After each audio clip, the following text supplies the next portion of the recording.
ಕೊಳದ ಮೇಲೆ ಒಂದು ಕಮಲ ಅರಳಿದೆ ಬಿಜೆಪಿ. ನೀವು ಈ ಕಮಲದ ಜೊತೆ ಫೈಟ್ ಮಾಡ್ತಾ ಇದ್ದೀವಿ. ನೀವು ಫೈಟ್ ಮಾಡಬೇಕಾಗೋದು ಈ ಕಮಲದ ಜೊತೆ ಅಲ್ಲ, ಅದರ ಬೇರಿನ ಶಕ್ತಿ ಆಳದಲ್ಲಿರೋ RSS. ಬಹಳ ಒಳ್ಳೆ ಮಾತು ಹೇಳಿದ್ರು. ನಾನು ವೈರ್ ಪತ್ರಿಕೆ ನಡೆಸ್ತಾ ಇದ್ದೀನಿ, ಆದ್ರೆ ನಾನು ಯಾಕೆ ವಾರ್ತಾ ಭಾರತದ ಇನ್ನೊಂದು ಪತ್ರಿಕೆಗೆ ಸಪೋರ್ಟ್ ಮಾಡಕ್ಕೆ ಬರ್ತೀನಿ, ನಿಮ್ಗೇನು ಕಾಂಪಿಟೇಷನ್ ಇದೆಯಾ ಅಂತ. ಅವ್ರು ಬಹಳ ಒಳ್ಳೆ ಮಾತಾಡೋದು. ಇದು ಕಾಂಪಿಟೇಷನ್ ಅಲ್ಲ. ಯಾಕಂದ್ರೆ ಪ್ರವಾಹದಲ್ಲಿ ಕೊಚ್ಚಿ ಹೋಗೋದಕ್ಕೆ ಯಾರು ಬೇಕಾದ್ರೂ ಪ್ರವಾಹದಲ್ಲಿ ಕೊಚ್ಚಿ ಹೋಗ್ಬೋದು. ಸತ್ತು ಮೀನು ಕೂಡ ಪ್ರವಾಹದಲ್ಲಿ ಕೊಚ್ಚಿ ಹೋಗುತ್ತೆ ಅಲ್ವಾ? ಆದರೆ ಅದರ ಎದುರು ಈಜೋದಕ್ಕೆ ಜೀವ ಇರೋ ಮೀನುಗಳು ಬೇಕು. ಆ ಥರದ ಜೀವ ಇರೋ ಮೀನುಗಳು ವಯರ್ ಇರ್ಬೋದು, ಜುಬೇರ್ ಇರ್ಬೋದು, ರವೀಶ್ ಕುಮಾರ್ ಇರ್ಬೋದು, ಈ ದಿನ ಇರ್ಬೋದು, ಇವತ್ತು ವಾರ್ತಾ ಭಾರತಿ ಇರ್ಬೋದು, ಅಥವಾ ನನ್ನಂಥವ್ರು ಇರ್ಬೋದು. ಬಹಳ ಮುಖ್ಯ ಇದು. ಯಾಕಂದ್ರೆ ಹೇಳ್ತಾರೆ ಈ ಜೀವನ ಅನ್ನೋದು ಒಂಥರ ಸೈಕಲ್ ಓಡಿಸೋ ಹಾಗೆ ಬ್ಯಾಲೆನ್ಸ್ನಲ್ಲಿ ಇರಬೇಕು ಅಂತ. ಬ್ಯಾಲೆನ್ಸ್ನಲ್ಲಿ ಇರಬೇಕಾದ್ರೆ ನಿಧಾನವಾದರೂ ಓಡಿಸ್ತಿರ್ಬೇಕು. ಅಂದರೆ ನಿರಂತರವಾಗಿ ಪ್ರಶ್ನೆ ಕೇಳ್ತಾ ಇರಬೇಕು, ನಾವು ಬದುಕಿದೀವಿ ಅಂತ ಹೇಳ್ತಾ ಇರಬೇಕು. ಯಾಕಂದ್ರೆ ಈ ಥರದ ಅರಾಜಕತೆ ಮತ್ತು ಸರ್ವಾಧಿಕಾರ ಏನಿದೆ, ಅವ್ರು ಹೇಗೆ ಉಳ್ಕೊಳ್ತಾರೆ ಅಂದರೆ ನಮ್ಮೆಲ್ಲರ ಭಯನೇ ಅವ್ರ ಬಲ. ನಾವು ಹೆದರ್ತಿದ್ರೆ ಅವ್ರು ಹೆದರ್ತಾರೆ.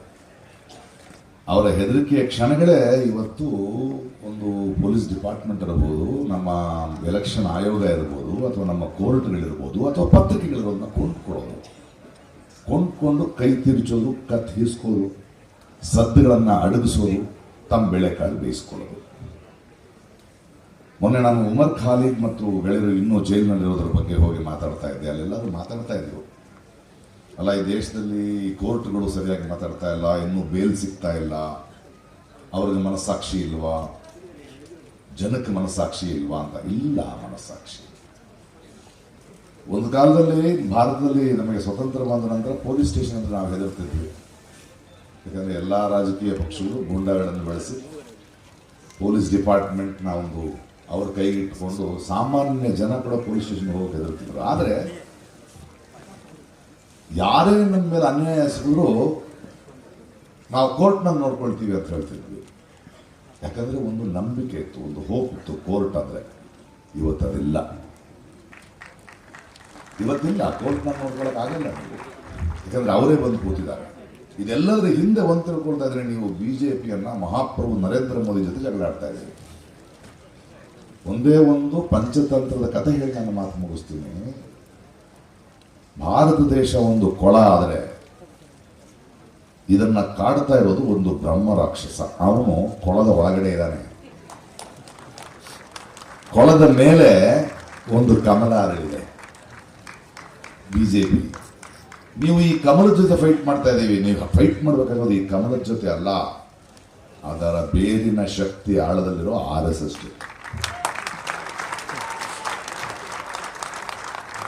ಯಾಕಂದ್ರೆ ನಾನು ದೇವನೂರು ಮಹಾದೇವ್ ಜೊತೆ ಮಾತಾಡ್ತಾ ಇದ್ದೆ. ಪ್ರಪಂಚದಲ್ಲಿ ಹಿಟ್ಲರ್ ಇರ್ಬೋದು, ಮುಸೋಲಿನಿ ಇರ್ಬೋದು, ಎಲ್ಲ ಸರ್ವಾಧಿಕಾರಿಗಳು ಒಂದು ರಾಜಕೀಯ ಪಕ್ಷವಾಗಿದ್ರು, ಜನ ಸೋಲಿಸ್ಬೋದಿತ್ತು. ಇಲ್ಲಿ RSS ರಾಜಕೀಯ ಪಕ್ಷ ಅಲ್ಲ. ನೀವು BJPಯನ್ನು ಸೋಲಿಸಿದ್ರೆ ಮುಗಿಯಲ್ಲ, ಬೇರೆ ಸಹಿತ ಕೀಳಬೇಕು. ದೊಣ್ಣೆ ಹಿಡ್ಕೊಂಡು 100 ವರ್ಷ ಓಡಾಡ್ತಾ ಇದ್ದಾರಲ್ಲ, ಅವರು ಬೆಳಗ್ಗೆ ಚಡ್ಡಿಯಿಂದ ಪ್ಯಾಂಟ್ ಅಷ್ಟೇ ಬೆಳವಣಿಗೆ, ಅವ್ರದ್ದು ಇನ್ನೇನಾಗಿಲ್ಲ. ನಾವು ಯೋಚನೆ ಮಾಡಬೇಕು ಈ ಥರದ ಆತಂಕಗಳ ಬಗ್ಗೆ. ಎಷ್ಟು ವ್ಯಾಪಕ ಜನಮಾನಗಳಲ್ಲಿ ಎಂತಹ ಒಂದು ವಿಷವನ್ನು ತುಂಬಿಬಿಟ್ಟಿದ್ದಾರೆ ಅಂತ. ಮೊನ್ನೆ ನಮ್ಮ ನಿರ್ದಿಗಂತದ ನಾಟಕೋತ್ಸವದಲ್ಲಿ ಮಕ್ಕಳಿಗೆ ನಾಟಕ ಮಾಡ್ತಾ ಇದ್ರು. ವೈದೇಹಿಯವರ ಒಂದು ಕತೆ ಇಟ್ಟುಕೊಂಡು ಒಂದು ನಾಟಕ ಮಾಡಿದ್ರೆ, ಕಥೆನಲ್ಲಿ ಅಂದರೆ ಈ ಗೆದ್ದಲು ಹುಳ ಇದೆಯಲ್ಲ, ಗೆದ್ದಲು ಹುಳ, ಆ ಗೆದ್ದಲು ಹುಳುಗಳು ಇಲ್ಲಿ ತುಂಬ ಹುತ್ತದ ಹಬ್ಬ ಆಗುತ್ತೆ, ಮೇಲೆಲ್ಲ ಹಾಲಿನ ಮಳೆ ಬಂದ್ಬಿಡುತ್ತೆ, ನಾವು ಎಲ್ಲರೂ ಬದುಕೊಂಡು ಹೊರಗಡೆ ಹೋಗ್ಬೇಕು ಅಂತ ಗೆದ್ದಲು ಹುಳುಗಳೆಲ್ಲ ಹೊರಗಡೆ ಬಂದ್ಬಿಡುತ್ತೆ. ಹೊರಗಡೆ ಬಂದ ತಕ್ಷಣ ಊಟ ಸಿಗಲ್ಲ ಅದಕ್ಕೆ. ಯಾಕಂದರೆ ಮನುಷ್ಯ ಎಲ್ಲವನ್ನೂ ವಿಷಪೂರಿತ ಮಾಡಲಿಲ್ಲ. ಯಾವ ಹೊಲಕ್ಕೆ ಹೋದ್ರೂ ವಿಷ ಇದೆ, ಎಲ್ಲಿ ನೋಡಿದ್ರು ಪ್ಲಾಸ್ಟಿಕ್ ಇದೆ, ಏನು ಮಾಡಬೇಕು ಅಂತ ಗೊತ್ತಾಗಲ್ಲ. ಆಮೇಲೆ ಒಂದು ಸೀನಿಯರ್ ಗೆದ್ದಲುಗಳ ಹೇಳುತ್ತೆ, ನೋಡಿ ಮನುಷ್ಯ ವಿಷ ಹಾಕ್ತಾ ಇರೋದು ಪುಸ್ತಕಗಳಿಗೆ ಮಾತ್ರ, ಜ್ಞಾನಕ್ಕೆ ಮಾತ್ರ, ಸತ್ಯಕ್ಕೆ ಮಾತ್ರ. ನೀವು ಹೋಗಿ ಆ ಪುಸ್ತಕ ತಿಂದು ಬದುಕೇಳಿ ಅಂತ. ಆ ಗೆದ್ದಲು ಹುಳುಗಳು ಹೋಗುತ್ತವೆ. ಒಂದು ಸಂಗ್ರಹಾಲಯಕ್ಕೆ ಹೋಗಿ ಪುಸ್ತಕ ತಿನ್ನಕ್ಕೆ ಶುರು ಮಾಡುತ್ತೆ. ಮತ್ತು ಒಂದು ಎಚ್ಚರಿಕೆ ಇರುತ್ತೆ, ನೀವು ಜಾಸ್ತಿ ತಿಂದರೆ ಆ ಪಾತ್ರಗಳಾಗ್ಬಿಡ್ತೀರಿ. ಅದರಲ್ಲಿ ರಾಮಾಯಣದ ಒಂದು ಕಥೆ ಹೇಳಿದ್ರು. ಇವತ್ತು ಹಿಂದಿ ಹೇರಿಕೆ, ಈ ಮೋದಿ ಅಮಿತ್ ಶಾ ಅವರೆಲ್ಲ ಬರ್ತಾ ಇದ್ದಾರಲ್ಲ ನಮ್ಮ ದಕ್ಷಿಣ ಕರ್ನಾಟಕಕ್ಕೆ, ಆ ಮಕ್ಕಳೊಂದು ಪಾತ್ರಗಳು ಮಾಡಿದ್ರು. ಆ ಗೆದ್ದಲುಗಳು ರಾಮಾಯಣ ಅಂತ ತಿಂದುಬಿಟ್ಟು ರಾಮ ಲಕ್ಷ್ಮಣ ಸೀತೆ ರಾವಣ ಶೂರ್ಪನಖಿ ಆಗುತ್ತೆ. So Rama Lakshmana Sita Google map ಇಟ್ಕೊಂಡು ಸೌತ್ ಇಂಡಿಯಾಗೆ ಬರ್ತಾರೆ. ಹೊಟ್ಟೆ ಹಸಿತಾ ಇದೆ. ಲಕ್ಷ್ಮಣ ಹೇಳ್ತಾನೆ, ಅಣ್ಣ ಇಲ್ಲೊಂದು ಕಾಡಿದೆ ಅಂತಾನೆ. ಅದು ಕಾಡಲ್ಲ ರೀ, ಅದು ರಾವಣನ ತೋಟ ಅಂತ. ಅಲ್ಲಿ ಹಣ್ಣು ಕತ್ಕೊಂಡು ತಿನ್ನಕ್ಕೆ ಶುರು ಮಾಡ್ತಾರೆ ಅವರು. ಶೂರ್ಪನಖಿ ಕೋಪ ಬರುತ್ತೆ. ರಾವಣ ಹೇಳಿದ, ಪಾಪ ಹಸ್ತು ಬಂದಿದ್ದಾರೆ ನಮ್ಮ ದೇಶಕ್ಕೆ, ನಮ್ಮ ಕಡೆಗೆ, ತಿನ್ನಿ. ತಿಂದಾದ್ಮೇಲೆ ಏನಪ್ಪ ನೀವು ಎಲ್ಲಿ? ನಾರ್ತು. ಹಾಂ, ನಾವು ಸೌತು. ಏನು ವಿಷಯ ಅಂದರೆ ನೀವು ಬಿಲ್ ಕಟ್ಟಬೇಕಲ್ಲ. ಅಲ್ಲ ದುಡ್ಡಿಲ್ಲ. ಅಲ್ಲಪ್ಪ GST ಕಮ್ಮಿ ಮಾಡ್ತೀವಿ, ಡಿಸ್ಕೌಂಟ್ ಕೊಡ್ತೀವಿ. ಇಲ್ಲ ಸರ್. ಸೊ ನೀವು ಡಿಸ್ಕೌಂಟ್ ಕೊಟ್ಟರು ದುಡ್ಡಿಲ್ಲ ಅಂದಮೇಲೆ ನೀವು ಟೂರಿಸ್ಟ್ಗಳಲ್ಲ, ಬದುಕಕ್ಕೆ ಬಂದಿರೋರು. ಅದರದ್ದೊಂದು ಕೆಲಸ ಮಾಡಿ, ನೀವು ತಂದ ಹಣ್ಣುಗಳ ಬೀಜಗಳನ್ನು ಬಿತ್ತಿ ಮರ ಬೆಳೆಸ್ಬಿಟ್ಟು ಹೋಗಿ ಅಂತ. ನಾವು ದಕ್ಷಿಣ ಭಾರತದವ್ರು ಹಂಗೆ ಹೇಳಬೇಕಾಗಿದೆ ಇವತ್ತು.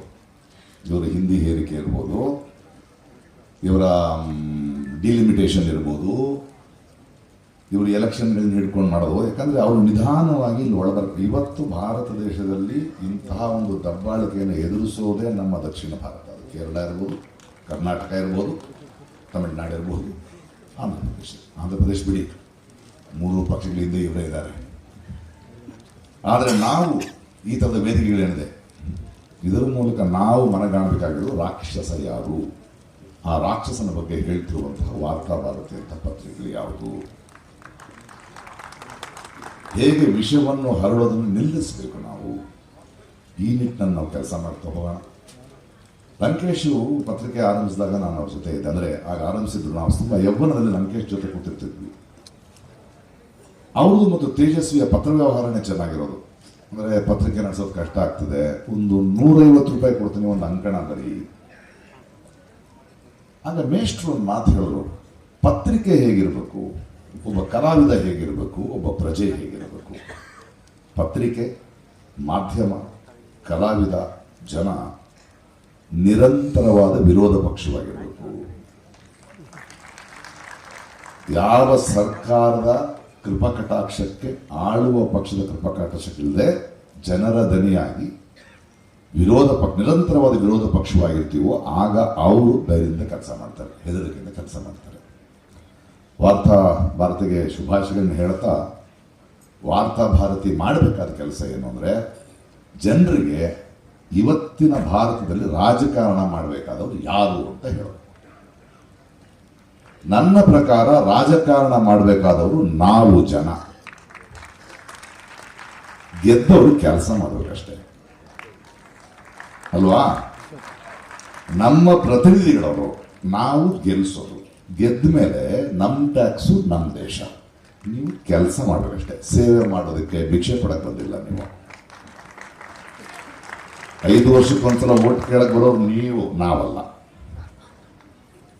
ನೀವು 5 ವರ್ಷಕ್ಕೊಂದ್ಸಲ, ನಾವು ನಿರಂತರ ಇಲ್ಲಿ. ನಮ್ಮ ದೇಶ ಇದು. ಇನ್ನು ಮೇಲೆ ಪ್ರಜೆಗಳು ರಾಜಕಾರಣ ಮಾಡಬೇಕು, ರಾಜಕಾರಣಿಗಳು ಕೆಲಸ ಮಾಡಬೇಕು. ಚೇಂಜ್ ಮಾಡಬೇಡಿ. ರಾಜಕಾರಣಿಗಳು ರಾಜಕಾರಣ ಮಾಡ್ತಾರೆ, ಜನರು ಕೆಲಸ ಮಾಡ್ತಾರೆ ಅಂತ. ಈ ಧ್ವನಿಯನ್ನು, ಈ ಆಶಯವನ್ನು, ಈ ಸತ್ಯವನ್ನು ವಾರ್ತಾ ಭಾರತಿ ಮೇಲೆ ನಂಬಿಕೆ ಇದೆ ನನಗೆ. ಅದು ಎತ್ತಿ ಹಿಡೀಲಿ. ಮತ್ತು ವಾರ್ತಾ ಭಾರತಿ ಇನ್ನೊಂದು ದೊಡ್ಡ ಜವಾಬ್ದಾರಿ, ನಾನು ಈ ದಿನ ಆ ಪತ್ರಿಕೆಗೆ ಬಂದಾಗಲೂ ಹೇಳಿದೆ, ಕಲ್ಯಾಣ ಕರ್ನಾಟಕ, ಹೈದರಾಬಾದ್ ಕರ್ನಾಟಕ, ಹುಬ್ಬಳ್ಳಿ ಕರ್ನಾಟಕ ಒಂದು ಭಾಗ ಅಂತ ಅನಿಸ್ತಿಲ್ಲ. ಬೆಂಗಳೂರು ಕೇಂದ್ರಿತ, ದಕ್ಷಿಣ ಕನ್ನಡ ಕೇಂದ್ರಿತವಾಗಿದೆ ದೇಶ. ಉತ್ತರ ಕರ್ನಾಟಕವು, ನಮ್ಮ ಕಲ್ಯಾಣ ಕರ್ನಾಟಕವು ಕರ್ನಾಟಕ ಒಂದು ಭಾಗ.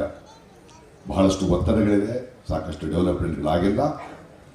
ಕಲ್ಯಾಣ ಕರ್ನಾಟಕದ ಆವೃತ್ತಿ ಆಗೋದಷ್ಟೇ ಅಲ್ಲ, ನಮ್ಮ ವಾರ್ತಾ ಭಾರತಿ ಕಲ್ಯಾಣ ಕರ್ನಾಟಕದ ಧ್ವನಿಯಾಗಿ ಸರ್ಕಾರಗಳನ್ನು, ಕೇಂದ್ರ ಸರ್ಕಾರಗಳನ್ನು ಗಳಿಂದ ಕೆಲಸ ಮಾಡಿಸುವ ಒಂದು ದೊಡ್ಡ ಶಕ್ತಿಯಾಗಲಿ ಅಂತ ಹೇಳ್ತಾ, ಒಳ್ಳೆಯದಾಗಲಿ ಎಲ್ಲರಿಗೂ. Thank you.